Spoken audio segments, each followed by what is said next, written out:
As of now, ma'am, wala pa po tayong verifiable information as to the reported na warrant of arrest issued by the ICC. Linawin lang po natin ito, ma'am. Nakausap po natin yung mga taga Davao po, and according to them, yung mga movement po ng ating mga kapulisan doon is just part of the simulation exercise and relating po sa kanilang security preparation for Davao. And we have to stress the point po na this is not only limited po sa Davao, even yung other regions po ay nagkakonduct po ng simulation exercise, communication exercise, and other tabletop exercise, again, as part of our security preparation for election po. This has nothing to do doon sa mga issues relating doon sa alleged issuance po ng warrant of arrest ng ICC. Wala po tayong hawak na anumang warrant of arrest issued by the local courts against sa dating Pangulo po.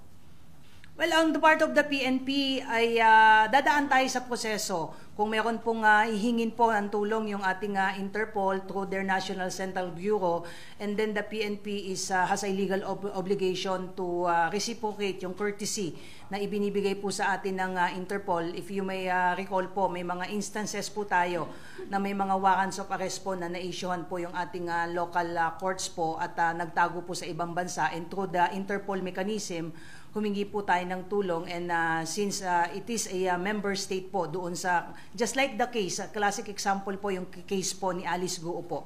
Nagtago po siya sa Indonesia, and since Indonesia is a member state, ay humingi po tayo ng tulong sa Interpol, and true enough, through the help of the Interpol po, ay na-effect po natin.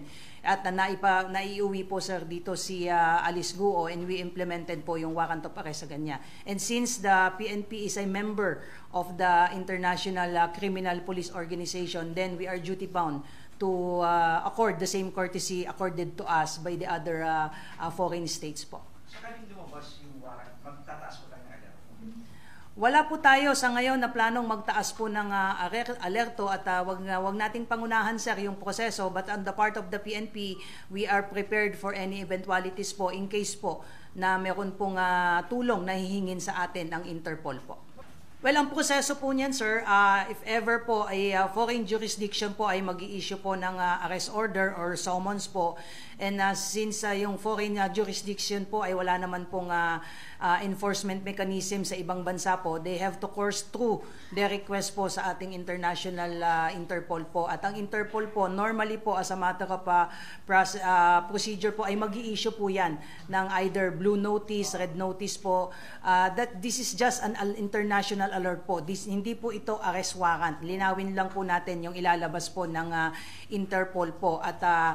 At through their National Central Bureau po, at nagkataon po dahil ang membro po ang Pilipinas ng Interpol, meron po silang National Central Bureau, and doon po sa kanilang mga main office po sa France, normally papadala po yan as a matter of procedure po dito po sa kanilang National Central Bureau, and then yung National Central Bureau naman po ay magpapadala po yan ng alert po sa mga law enforcement agencies, including the PNP, advising us na itong particular na tao po na ito ay being sought for investigation or meron pong arrest order po.